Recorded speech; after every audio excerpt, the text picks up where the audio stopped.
Welcome into part 2 of our wide receiver rookie review, looking at some rookies that are you're gonna hear their names a lot over the next 4 months or so until the NFL draft. It is currently Wednesday, February 14th, so we're 2 weeks away, I think, from the combine starting, whatever that the weekend of like the 26th or 7th or whatever it is. So about 2 weeks away from that.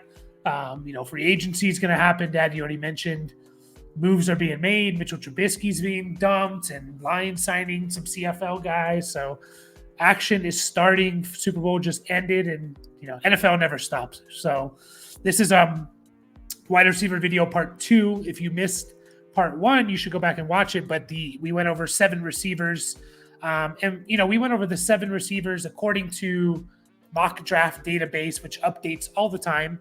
But these were 7 guys that were being mocked to go in the first round. Now that's already changed, funny enough, because that's how it's going to update every day. But anyways, the 7 that we went over were Marvin Harrison Jr., Malik Neighbors, Rome Odunze.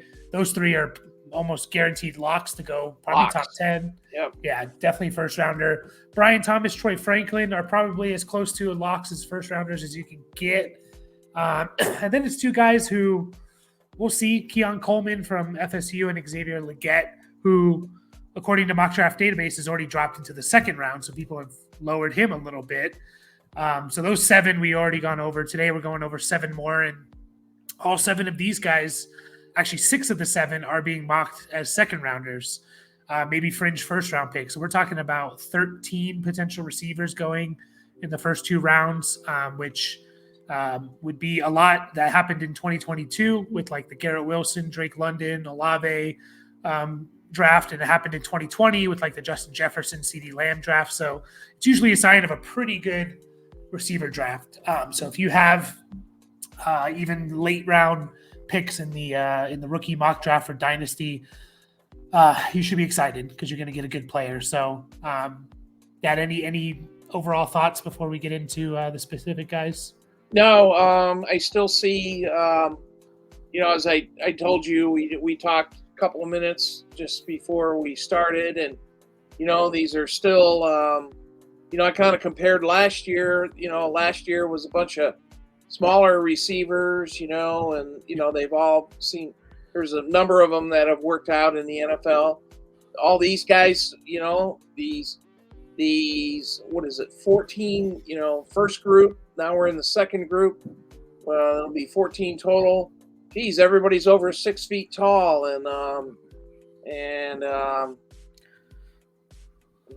look pretty good. I think I like 5 out of 7 guys here, and like you said, late round dynasty drafts, you guys can score some people. You gotta be patient with them. They might not show up,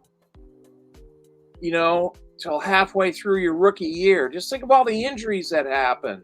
So if these guys get drafted in the second and third round, they're more likely going to make the team, and they might be quiet in September and October, but guys get hurt or something happens, and then or you might have to wait a year. So most dynasty rosters, they give you a little room to hold on to guys until you can figure it out. I'd say after about a year or 2, year and a half, they haven't done something, then you get rid of them. But these next 7 are, there's some good players here. Yeah, definitely are. And like you said, yeah, very opposite from last year. Not small guys, a couple small guys here, but they're all big, tall. Some of them are skinny. A lot of the first round guys we talked about were all just seem to be running in the 4.3s, which is crazy. But first guy we're going to talk about, who's kind of a fringe first rounder, early second, is Adonai Mitchell from Texas. He actually spent a couple years, only 1 year at Texas and 2 years at Georgia. Didn't have huge numbers until this last year. He didn't even have huge numbers of last year. It was good numbers. It wasn't amazing. Texas is going to have a running back, 2 or 3 receivers, a tight end being drafted. It's crazy how much talent was on that offense. And But next year they'll have a quarterback coming yep, out. So the guy who's leading it all. So yeah. he his last year at Texas, 845 yards, 11 touchdowns, 32% of the team's total passing offense. So that's always a really good number to hit. So Dad, Adonai Mitchell, what did you think of him? A taller guy, 6'4". I see around 195. Yeah, numbers aren't huge like we've seen, with those the previous guys. That doesn't mean anything. The offense. I think you just identified that. The Texas offense. All those guys. They got to get the ball to. They got to keep people happy. So 55 receptions is not, reduced, production or anything like that. This guy did spend 2 years with the University of Georgia, won the national championship for 2 years, decided to transfer to Texas. Now, then he kind of got his calling there at Texas, and he looks the part. He's got you watch the videos, and 6'4". He's looks pretty good. Yeah, he's similar to the guy we talked about in the last video, Keon Coleman. He's not necessarily my favorite style of receiver. I really like the guys who are like just not burners, but route runners, the clean route runners, and their cuts, and they get out of their breaks very well, like the Cooper Kupps type of players. Adonai Mitchell, he's not that type of player. He's a bigger guy. He can snatch the ball out of the air. He's not a yards after catch type of guy. He's long and lean with good speed. He seems to be open a lot. So like you can't take that away from him. Sometimes you just got to look at it and be like, well, he's getting open, So he does a decent job at catching, contested targets, and it'll be interesting to see where he goes. I see a lot of it mocked to the Chiefs, which obviously if he does go to the Chiefs in the first round, someone's going to take him very high because it's the Chiefs and all that. So, just like a solid receiver. There's a couple guys I like more than him. A couple guys that, maybe like a little less. A lot of it's going to depend on where he's going. So, just not like he's not a super explosive guy. He's just an all around good receiver, in my opinion. And again, if he does get taken early second, we got to respect that. He's going to be a first round dynasty rookie pick most likely. So, I don't know if there's anything else really to say about him, unless you have something, Dad. 4.5. No, speed. Not really. No, just being a wide receiver on Georgia for 2 years and the University of Texas. That shows, you have some skills and stuff like that. Now it's time to advance it to the next level. We got the combine coming up in a couple weeks, and I'm an idiot. I sit there and I watch these guys run around and stuff like that for 4 or 5 days, run, jump, and bench, and wide receivers. I like watching them. So these are the guys I'll be watching. To me, it's an advantage. I take playing dynasty a little serious, and and this is part of it. So yeah. Let's go on to the next dude. No, and just to touch on that, the combine matters because it matters for NFL teams. If you just look at the players that are being drafted in the first and second round, multiple categories where they're 70th, 80th, 90th percentile type of stuff, and then the further down you get in the draft, the less guys that have their 40 in the 80th percentile, or their 3-cone in the 70th percentile. So it matters definitely, as much as people would like to say, oh, it doesn't matter, but it really does. Yeah, it does matter. Yeah.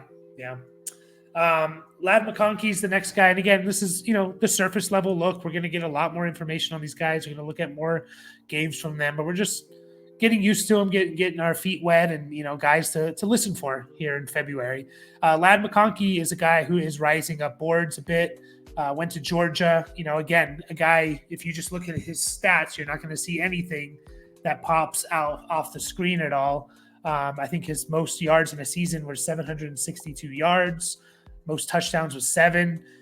You mentioned it, Dad, just always making big plays for Georgia. Obviously, these last few years they've been, national champions and right there. So go ahead and talk about Lad McConkey, who's not as quite as big as these other guys. No, he's not. But every time I'd watch Georgia, I'd hear, "Oh, McConkey over the middle," and look at him do this, and it's like the big games, versus Alabama or the national championship games or something like that. This guy was always making plays and stuff like that. But then, like you said, if you look at his stats, you go, well, he isn't any good, or he doesn't. But this guy shows up and at prime time, and he produces. And he's 6 foot, 185. That's not, knock you over type speed or anything like that. He is quick though, and he makes guys miss after catch and things like that. This past year, 2023, we're talking about, his stats were not great. He had 30 receptions, 478 yards, 2 touchdowns. He got hurt. He had an ankle problem, and it was kind of nagging throughout the year. So, last year, his 2022 was his best year, but he was definitely one of the better offensive guys in Georgia for the University of Georgia. And, my God, they've been one of the best football teams in college football for the last 3 years. And this guy was one of the better performers. So I like him. He goes high on my list. And, I'm sure, if I don't know where he's going to fit in a dynasty draft or anything like that. I haven't looked at any mock dynasty drafts. I don't even know if they're out there, but I like this guy. I like the way he plays, and stuff like that. So, thumbs up to, never heard, it's the first time I heard of a guy named Lad. So thumbs up to Lad McConkey. Yeah, from what I'm getting from the community as of right now, again, February 14th, a lot can change.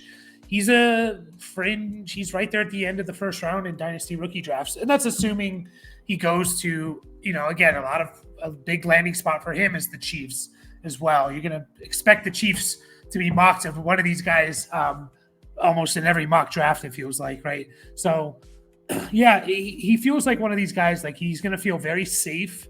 Maybe not a super high ceiling. Like, is he ever going to be a top 5 receiver in fantasy? Probably not, but he'll probably be consistently, if he gets into the right system, a top 20 receiver. The big thing with him is, you mentioned it, he's not super fast, but he's short area quickness. Like, he's super quick in and out of his cuts. He makes guys miss. He's a yards after catch guy. He's not just like a gadget player. Like, his average depth of target was over 12 yards. So usually if you get guys who are getting a lot of screens and, behind the line of scrimmage stuff, they're usually closer to 10-ish average depth of target. So he's just like an overall solid receiver. He can block, which teams covet because you can use very versatile. They can put you in the slot. If you can block, you can play in the slot. And if you play in the slot, you're going to get a lot of opportunity. So if he gets into the right system, like if he goes to like the Ravens, I'm not going to be very excited because they're not going to have enough passing volume. No. This guy's going to need some volume. The Chiefs, the Bills, like the Bills when they had Cole Beasley there a few years ago. He's like 1,000-yard receiver. Right. He's a slot guy. So and they missed him, by the way. Mm-hmm. And it took the Bills a little time to adjust not having him. Yep. And, Lad McConkey, I'm sorry to interrupt, 6 foot tall. Let me remind you, a guy named Amon-Ra St. Brown, for the Detroit Lions is 6 foot tall. Mm-hmm. So don't be knocking, he's not 6'3" or 6'4" or any of that stuff. This guy is money. So yeah. The big thing is, the weight, he's under a 190, which we're seeing that be more of a thing. Tank Dell was like the lightest receiver ever drafted. We saw what he was doing. T.Y. Hilton was like 170 pounds, was awesome. The big thing is can he win on the outside? I don't know. If he can, then you're looking at potentially even more upside. But maybe he's just a slot guy. And you kind of have to get to a team that's going to pass the ball a lot in order to be fantasy relevant as a slot guy. So yeah, it'd be really cool. I like the guy as well. Like for my football team, I want him on my football team because he's just going to make plays for you. He's going to be a really good type of receiver. So yeah, he's definitely an interesting one to watch and monitor as the off season progresses. Next one, we got another Washington receiver. There's probably going to be 3 Washington receivers taken in the top 4 rounds. One of them is Roma Dunze, we already talked about. The other one here is Jalen Polk. Jalen Polk, just pulling him up here. He played at Washington. Was it his whole career? I'm just double checking now. Let me see. Wait. I thought he came from somewhere. No, he came from, I think, Texas Tech. Yeah, there you go. For 1 year, and then he was at Washington for 3 years. So yeah. So I'll just set him up for you and then let you talk. So 6'2", 204, projected to run in the mid to late 4.4s. So good speed there. Obviously, pretty highly productive for a Washington team that was, very highly productive on offense, over 1,150 yards and 9 touchdowns. So, Dad, take it away with Jalen Polk. Yeah, he had 4 years where, he played college football and Texas Tech, and then 3 years at the University of Washington, or UW as they like to say. And every year he got better. So in his this last year, obviously with Michael Penix and Roma Dunze, the passing game was pretty prolific. So he had 69 catches and, 1,159 yards. So he was a pretty good looking receiver. His physical aspects, he's 6'2", 204. That's a pretty good size wide receiver. And if he's running in the 4.4s, I don't know what he runs, by the way. So he's running in the 4.4s, the high, maybe even the low 4.5s. That should be pretty good. Big guy like that, should be able to get off the line of scrimmage, in pretty good shape, and he looked pretty good for the Huskies. Yeah. Yeah, what's funny is one of the games you watch, he had like 2 kind of bad drops, and I was like, oh, does he have a drop problem? I went and looked it up. Actually, no, he only dropped 5.5% of his passes, which is pretty good. You want to stay under about 7 or 8 is kind of ideal number where you want to stay. So he was pretty well under that. So maybe we just saw a game where he had a couple. And I did hear about that. Like there was a couple of those like concentration drops, because other than that, like he's actually really good in traffic, catching the ball. He's kind of strong. You kind of see him just, in the red zone, like the red zone target. Obviously the guy scored 11 touchdowns, 9 touchdowns. Sorry. But a couple of those he just kind of out-muscled him, just kind of as big and strong type of player. So I liked him. I definitely liked him. He's not this amazing route runner. He's not blazing fast, good speed, but he's really good in traffic. He's really good at contested catches. He caught over almost 55% of the contested catch rate. So if you're over 50%, that's really good, because obviously contested catches aren't easy. So yeah, just overall solid player. We see him a lot. He's going to about in the mid second round, mid to late second round. So could fall to a pretty good team in that range. There's plenty of good teams in that range that are drafting. So yeah, just, can he be a top 5 dominant receiver? Probably not. Can he just be like a nice, good second receiver for a team? Yeah, definitely. So that's kind of what he was in college. But yeah, like his top level speed is not going to blow you away, or his acceleration is not going to blow you away. Definitely some things to work on for him. Yeah. Anything else there, Dad? We'll kind of move on. No, we can go on to Mr. Worthy. Yeah, so this is the next guy, Xavier Worthy. This is my favorite receiver out of this group. I think I might have him as high as fifth right now as for my receivers. He's more of what we saw last year with the small guys. So I've seen a couple different places. From what I heard, he's about 6'1", so he's not small height, but he's about 170 pounds, 175 pounds, right around there. But well, I'll let you start that, and then I'll get into what I like. Yeah, and you're right, and he's had a nice career at the University of Texas, so big time college football. He's had 3 years, and he's caught over 60 passes all 3 of those years. So in 2021, even a young guy just stepping out of high school, and he catch 62 passes, 900 yards and 12 touchdowns. That's something to open your eyes. And then he had 60 for 760 his second year. I don't know if there was any injuries and things like that. Last year he had 75 for 1,014 and 5 touchdowns. But this guy, good looking wide receiver. So again, we identified with the first Texas Donna Mitchell that we, there was a lot of mouths to feed in Texas. Mm-hmm. So tight end, 2 wide receivers, running back and stuff like that. Very prolific offense. So 75 catches, Xavier Worthy, he looked the part. So 175 pounds, he could eat. He needs a couple pizzas and Big Macs to get himself, bulked up a little bit, but we don't want to mess with his speed. Yeah. But nice looking guy, nice looking wide receiver. And I wouldn't have him, I wouldn't have a problem bumping him up to, like you said, your 5th or 6th wide receiver in that area. Mm-hmm.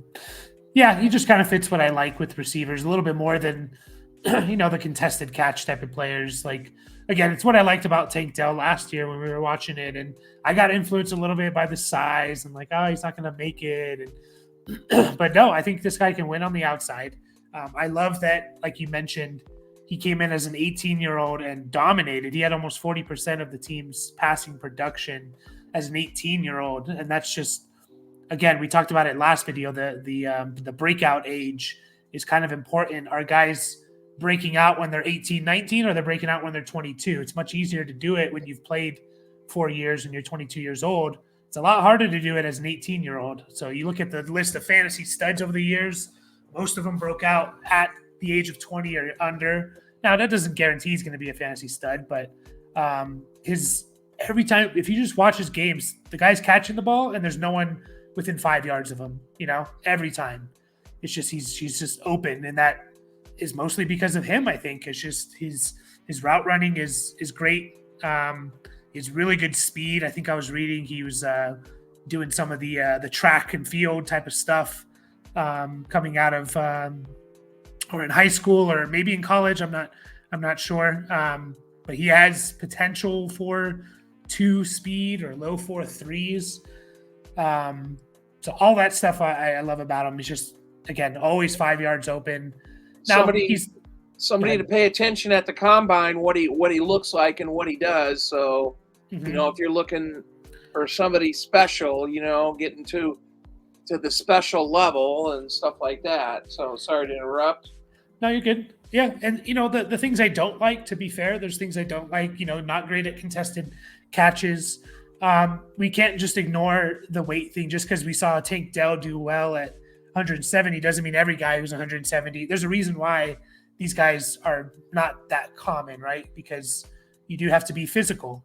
You can't get muscled up in the NFL. So, things like that. But also his production, his best year, his first to second year, the production kind of dipped a little bit. It wasn't as good as his first year. You like to see guys improve and not, go down. But really like him. Excited to see where he goes.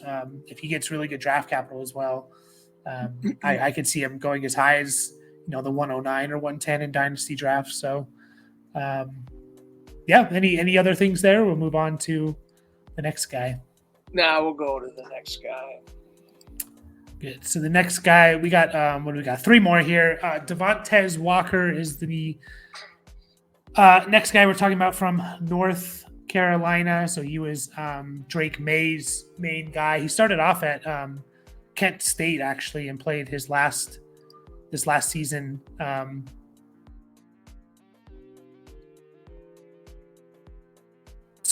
Dad, what did you think? Go ahead. Yeah, I'm sorry. There was a little interruption, so I was going to pick it up. He's also, if you look on the internet or something, you're scouting this guy. He's also called Tez Walker. I know. Mm-hmm. Kent State is in the Mid-American Conference. Yeah, not saying, it's lower football or anything like that. There's a lot of great players that come out of there. But this guy played his last year at North Carolina, and like you said, he was kind of Drake May's boy there, or main target. We don't want to call him boy or anything like that. Mm-hmm. So, but to me, the impression, he looked okay, 6'3", 200 pounds. He didn't really jump off the board. He had some nice catches and things like that. He missed a few games though in September. Mm-hmm. So I don't know. Just looking at the game log, there was nothing in September, and he missed a few. Yeah. He missed a few, missed all of September and early October and stuff. So I'm not sure what was going on. Yeah. So there's interesting stuff here. A lot of people really like this guy. A lot of people are kind of hesitant like you are, like I am. I'm not sure how I feel about him. We talked about it. He was highly productive. You just looked at his numbers. He had over 50% of the passing production at Kent State his second year, which is crazy. 32% this last year with North Carolina. But we talked about breakout age. He was 21 years old when he was doing that, 22 last year. So he's an older guy. Like, you expect older guys to do better. His routes aren't super clean. He's very tall and slight. He doesn't have a lot of weight behind him, which, again, it's not the end of the world, but 6'1", 197 is what I've seen. So that's fine. More of a downfield guy. We talked about drop rate for some players. He had a 10.8% drop rate, which is not great. You don't like to see that. That's a lot to be dropping the ball 10% of the time. Like drops, I think are the raw number of drops are a little overrated, because it's like, well, if you get 200 targets, of course you're going to drop it more than anyone else. But the percentage is always key, in my opinion. So, and there's something I noticed about him, Dad, which I never would have looked for if it wasn't for what we talked about with, I don't know if you noticed this, with Quentin Johnston last year. Every single one of his snaps, I was like, this guy's always on the right side of the field. And I went and looked it up, and that's what all he did was play on the right side. Right wide receiver, out wide. I'm sorry, red flag to me. It is, and just to give you the numbers here, so he played 534 snaps. 480 of those were out on the right side, out wide. Only 12 on the left side, out wide.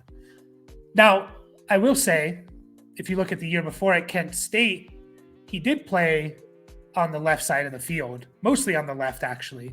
So, and the right as well. So I don't know if it's a North Carolina thing, but yeah, it could be an offense thing, Yeah. Yeah. But it is a red flag. Like, if you can only, Quentin Johnston, they had that. It's like, well, yeah, if you play on the other side, you're running the routes backwards, essentially. So I'm kind of in agreement with you. I'm not super excited about him. I have to respect where he gets drafted, of course, but if we're talking about guys like this guy or Adonai Mitchell or Xavier Worthy, and they're all kind of in that mid-second round, he's going to be the bottom of my list for sure. So just wasn't super impressed. So I'm glad we're in agreement there. But anything else on Tez Walker? No, just I don't know. What's he mock drafting as? Yeah, so the consensus spot right now in terms of the location is 54th overall. So end of second essentially. And then he's been as high as 42 overall. I had his weight and height, his height and weight as 6'3", 200, and I thought, man, that's pretty significant. You had it at 6'1", 197 and stuff. I think because he's not a senior and he didn't go to the Senior Bowl, he's a junior. I don't think we're really going to get accurate numbers to the right. That's what I was. Combine. Yeah, combine. If that stuff's important to you, and it should be, that's part of the equation here. And what these guys, just because the North Carolina media guide says he's this number doesn't mean he actually is. But anyway, we can move on. Yeah. Two more here. Ricky Pearsall, Slick Ricky, as they call him, out of Florida. Slick Ricky, yeah. Yeah, I really liked him watching his film. Now, Florida, I think he led the team in yards. He played 3 years at Arizona State with Jaden Daniels, actually. Jaden Daniels and another receiver. It was just interesting to note that. But then he went to Florida the last 2 years. So just double checking on his numbers here. Yeah, so at Florida, he was pretty productive, over 25% of the team's passing offense. Did it at an older age. Now, I will say with this breakout age stuff, I think COVID has something to do with it as well, because a lot of these guys that I'm looking at are all like 20 or older breaking out. So I think COVID kind of affects this a tad bit. But I'm a big Ricky Pearsall fan. I liked his game. The things I liked about him were he's a willing blocker. He blocked a lot in the slot. They moved him around in motion, gave him, jet sweeps and little gadget plays like that. He's just a versatile weapon. He kind of fits what the NFL is today. He's not explosive. He doesn't have this crazy speed. He's good after the catch. He seems to always be open. I also been looking at like the percentage of your targets that are contested, because I think that has a lot to do with the receiver. Are they able to run good routes and get open? And only 6% of his targets in his career were contested. So, part of that could be, well, if they throw it to you behind the line of scrimmage, you're not going to be contested. It's impossible to contest that. But you would think over the course of 4 years or whatever, it would kind of, show you. So he's getting open a lot. So yeah, you're right. So Ricky Pearsall, Dad, what did you think of him? And he is, sorry, real quick. I'm sure you have his size, so go ahead and. 6'1", 190. This is, what ESPN's telling me. So he is, like you said, he's older, in 3 years at Arizona State, and and then he went to Florida. So, finally his senior year, his 2 years in Florida, he did okay. 2023, seemed like he became the man. 65 receptions, 965 yards, 4 receptions, and it's good that you point out the blocking part of it, and these other things. It's not just catching the ball and touchdowns and stuff like that. I know, NFL scouts, they look at, what else can you do? It's like running backs. Remember, can you pass block? So, but anyway, Ricky Pearsall, he doesn't wow you. He looks okay. Do you have a mock draft number on him, or? So when I made this list last week, I was just taking the guys who were either in the second round or just outside of the second round. He's, I guess, fallen to 85th. So we're talking about third round now. Okay. but I've seen as high as 67th. So a third rounder is basically what they're saying, mocking him, which seems fair. But the blocking is super important. It's the reason why Adam Thielen had the year he had. He was willing to move to the slot. And if you play in the slot, you got to be able to block. So, like you said, you want versatile players. He just seems to fit, kind of like Ladd McConkey. He just kind of seems to fit the NFL. Would he be an amazing fantasy player? I don't know. Maybe if he gets on the right offense, a high passing volume, he's probably like best served as like a third option, maybe a second option. But it's just overall a good fun player to watch. So, and I just like that he's always open. Like every time he's catching the ball, kind of like Xavier Worthy, the next guy near him is 5 yards away, So, but yeah, we'll get into the last guy, Ned. Yeah, the best guy. So you're Michigan Wolverines Roman Wilson, who's been shooting up draft boards once again because of the Senior Bowl and things like that. I wish I would have been paying attention. I wonder if Ricky Pearsall went to the Senior Bowl. I have to look at that. He was a senior, so yeah, I don't know. I wish I would have paid attention. I wish I would have paid attention and to how he was doing and stuff like that. And we'll talk about Roman, and I'll kind of look that up real quick, see if I can find anything. Yeah, Roman Wilson. Michigan.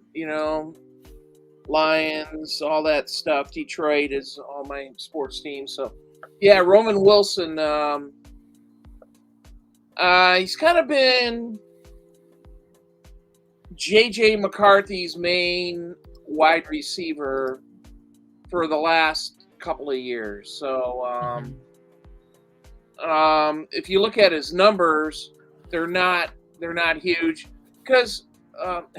Michigan was not a passing team, but he made some great plays there versus Alabama versus the Rose Bowl, and I guess he's done pretty well he did pretty well in the Senior Bowl. 6 foot, 192. That's nothing to jump off the ship about, but those are okay numbers for a wide receiver. I'm sorry about that. He did have 12 touchdowns this year, 48 receptions, 12 touchdowns. So, so he was Michigan's best wide receiver, as I said. He's twitchy, quick. He's had some deep plays and stuff like that. So he can get open deep. The year before he only had 25 receptions. So he was a senior. So he's played in the University of Michigan there for 4 years. And again, running first team. You don't usually hear that in college football, but it'll be interesting to see where he goes. I think, he's going to end up being a slot receiver somewhere where when you're in the slot, you have more room to operate, as a running patterns and running your routes and things like that. So that's where Roman Wilson would obviously fit. Yeah. And I did look it up. He did go to the Senior Bowl, and he was one of the guys that was impressing Pearsall. So Pearsall, Roman Wilson, and Ladd McConkey were guys that people were talking about at the Senior Bowl, which makes sense. These amazing route runner guys that they're just good at their craft. Maybe they don't have the upside of some of these other guys, but they're just going to be good, solid players that are going to be. And they're older. They're slightly a little older. Yep. And they're going to be necessary to a team. And yeah, Roman Wilson's one of those. Like, he's as high as 34th overall to the Patriots. That's early second round. And holy shit. Yeah. So we'll see what he does. Like you said, I'm looking at it now, like his potential. He clocked a 4.37. His cone drills, which show your lateral agility, are really, really good. So that makes sense with just if you watch him play, the guy, he's another one of these guys where it's just like, oh, he's 5 yards open, like his ability to do those whip routes and stuff. Like, teams love that type of stuff. Think of like Puka Nakua and how he didn't blow people away with speed or leaping ability. He was just open all the time. So Roman Wilson's another one of those. So there's a few of those guys. McConkey, Pearsall, Roman Wilson. They're just going to be really good players for a team. Fantasy wise, we'll see. Definitely could be relevant if they get on the right team. But if they're not, then they're going to be they're going to be limited quite a bit. So yeah, I think a lot to be excited about with this wide receiver crop. And there's still a couple guys out there, Malachi Corley, Johnny Wilson, another Washington guy, an Alabama guy, who are projected as well in like the 3rd, 4th round, which, we'll probably get one more wide receiver video here. We'll do a tight end video, which, there's probably about 5 guys maybe to talk about there. And then we'll be doing rookie mock drafts for Dynasty. So any last words? Let's do it. Yeah. And one more Michigan stat that I'm sure everybody wants to hear. They have 18 players invited to the combine, which broke the record that was by LSU a couple of years ago. They had 16. So Michigan has 18. And here's the funny thing is they have 6 offensive linemen, and you only start 5. Yeah, it's funny. So it's like, holy shit. They had guys, so I proved it. Good on the Wolverines. Yeah, and another one last thing you mentioned, obviously a run first team. What did McCarthy have, like 2,500 passing yards or something? Roman Wilson, so those numbers, 789 yards, 12 touchdowns, that was 37% of the team's passing offense. So that's a huge number. You always got to look at that stuff. Like, don't just look at 700 yards, move on. Well, 790 yards of almost, just under 3,000 or just over 3,000 passing yards is really good. So, we will finish up there. Be back with more receivers. And, it's exciting times for Dynasty. On to next season. So we will catch you guys.